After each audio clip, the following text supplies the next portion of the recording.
idea. We love phrases like one organization, or one standard, or one world, but we rarely stop to ask if these concepts actually embrace our differences, or if they simply demand that everyone conform to the exact same mold. We end up mistaking uniformity for unity. We establish a rigid baseline for how people should think and operate, completely ignoring the complex psychological reality of how human beings actually develop. Insisting on scaling everyone to fit a standardized metric, we strip away individual sparks of brilliance.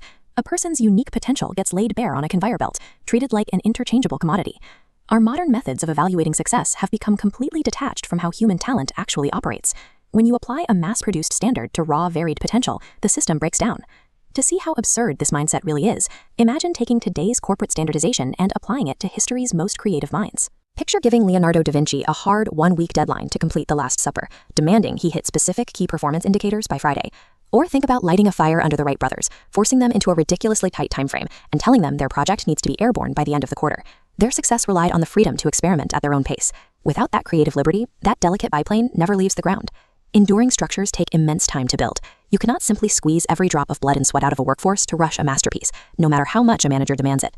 These breakthroughs occurred because these figures were not restrained by the ropes of conventional thinking. By operating outside the standard pace of those around them, they were able to outsmart and outthink the norms that would otherwise hold them back. Today, highly ambitious people walk into modern organizations and slam right into those exact same constraints. Under the guise of maintaining hierarchies, respecting seniority, or following established processes, we build literal cages around our most capable individuals.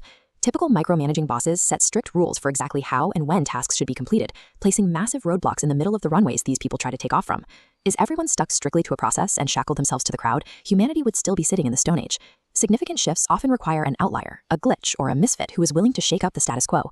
These breakout moments are what move a group or an organization forward, providing the momentum needed to step out of the past and into a different future. There is a ticking clock built into this entire standardized approach. You cannot force a mass-produced model onto dynamic groups of people indefinitely.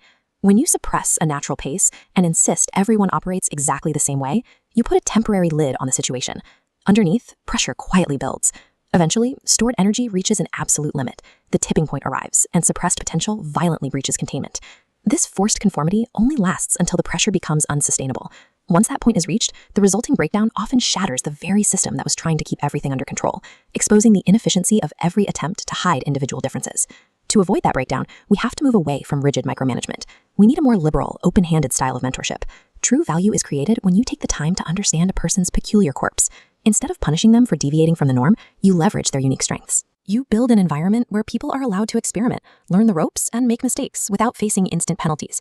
Because genuine progress requires us to take that standardized yardstick and snap it in half. We must